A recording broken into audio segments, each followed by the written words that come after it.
Good morning class. चलिए separation of core loss पे numerical solve कर लेते हैं। देखिए सेपरेशन ऑफ कोर लॉस के न्यूमेरिकल्स यूजुअली एमसीक्यूज में पूछे जाते हैं क्योंकि ये काफ़ी छोटे न्यूमेरिकल्स होते हैं, इनका सॉल्यूशन काफ़ी छोटा रहता है, तो इसलिए ये न्यूमेरिकल्स आपको एमसीक्यूज में पूछे रहते हैं। तो चलिए देखते हैं सेपरेशन ऑफ कोर लॉस के बेसिस पे न्यूमेरिकल का सॉल्यूशन किस तरह से बनेगा। देखिए यहाँ पे न्यूमेरिकल में आपको कहा गया है एक ट्रांसफार्मर के अंदर कोर लॉस पाया गया है 52 वॉट 40 हर्ट्ज पे। कोर लॉस है 52 watts at frequency equal to 40 hertz. Then आपको कहा गया है further core loss is 90 watts at frequency 60 hertz. अभी आपसे कहा है कि सेम फ्लक्स डेंसिटी ये दोनों वैल्यूज मेजर की गई थी, मतलब V बाय एफ की रेशियो को कांस्टेंट रखा गया था। Vm is directly proportional to V by F. तो ये आपका सेपरेशन ऑफ कोर लॉस के दौरान किया हुआ टेस्ट है और उसमें कंप्यूटेड वैल्यूज़ दी गई हैं आपको 52 वॉट्स और 90 वॉट्स। आपको कहा गया है हिस्टैरिसीस लॉस को और एडी करंट लॉसेस को अलग से फाइंड कीजिए एट 50 हर्ट्स। तो आपको कहा गया hysteresis loss and eddy current losses को फाइंड कीजिए at frequency equal to 50 hertz. तो चलिए सेपरेशन ऑफ कोर लॉस करते हैं। यहाँ पे variety of V and F के लिए आपको कोर लॉस कैलकुलेट करके दिया गया है, उनकी वैल्यूज़ दी गई हैं आपको। तो लिखिए P C equal to P H plus P E. Core loss is compose of hysteresis and eddy current loss in your transformer, which can be further written as this. तो आपकी इक्वेशन 1 क्या बन जाएगी for P C equal to 52 watts at frequency 40 hertz. Your equation 1 will become 52 equal to K1 40 plus K2 40 का square. ये बन जाएगा आपका 52 equal to 40 K1 plus 1600 K2। ये इक्वेशन आ गई आपके पास। नेक्स्ट इक्वेशन विल बी, देखिए क्या बनेगी equation 1 for P C equal to 90 and 60 90 watts and at frequency 60 hertz. Your equation 1 will become 60 equal to K1 60 plus K2 60 का square 60 equal to 60 K1 plus 3600 K2। ये आ गया आपकी equation. एक और, सो आपके पास दो अननोन्स हैं K1 एंड K2 और दो इक्वेशंस हैं X and Y। Two equations two unknown, आराम से सॉल्व हो जाएगा 2 मिनट। यहाँ पे पी सी 90 है,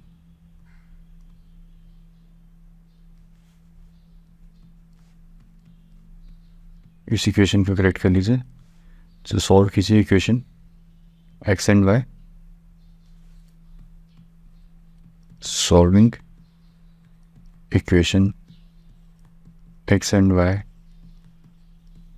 फॉर K1 एंड K2। आपको K1 की वैल्यू मिल जाएगी 0.9 और K2 की वैल्यू मिल जाएगी 0.01।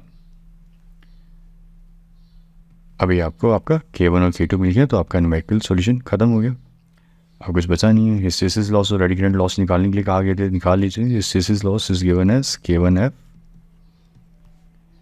तो K1 कांस्टेंट की वैल्यू लिखिए 50 हर्ट्ज पे।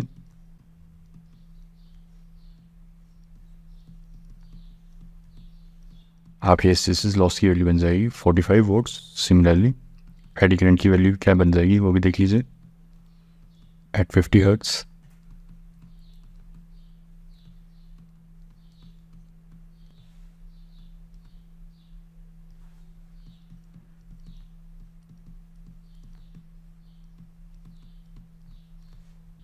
your eddy current loss will be 25 watts.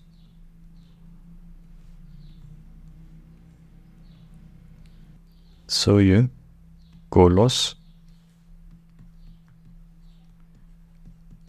at 50 hertz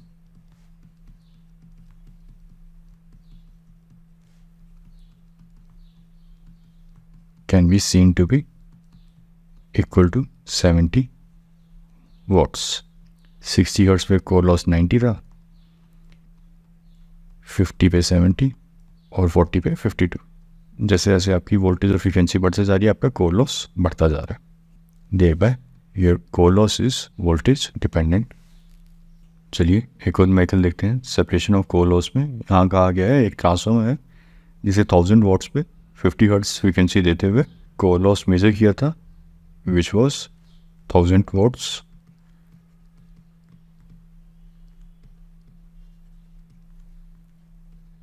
at voltage equal to 1000 volts and F equal to 50 hertz. आपकी मेजरमेंट्स क्या रही वॉट मीटर की?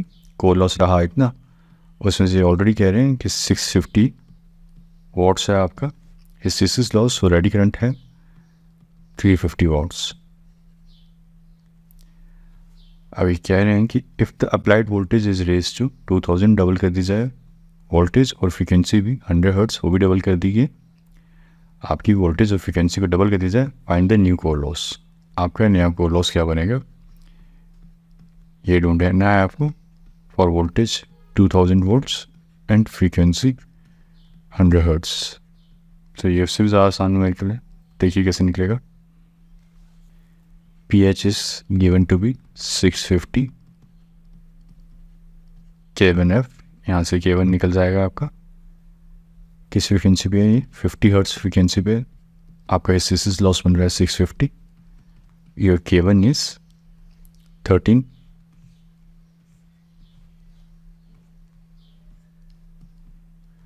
आपका K1 आ गया. सिमिलरली PE भी निकल जाएगा. K2F की उसकी वैल्यू गिवन है 350 at 50 hertz.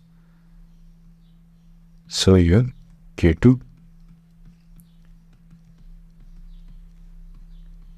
is equal to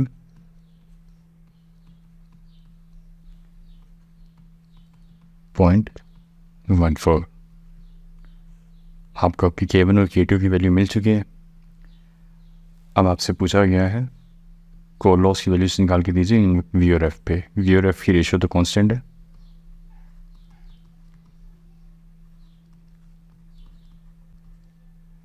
आगे देखिए फिर क्या बन जाएगा आपका core loss. pH plus PE at V equal to 2000 volts and frequency equal to 100 hertz.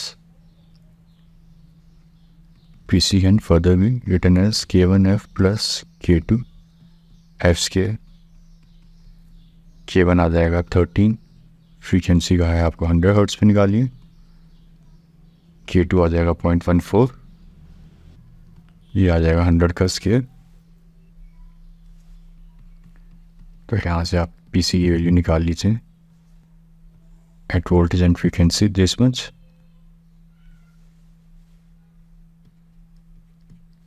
यहाँ प्लस आएगा, ये हो गया 0.14.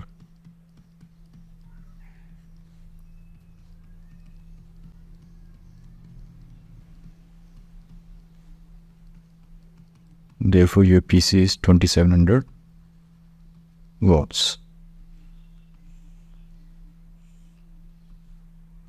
आपकी वोल्टेज और फ्रीक्वेंसी को डबल कर दिया गया था, बट आपका जो कोर लॉस है वो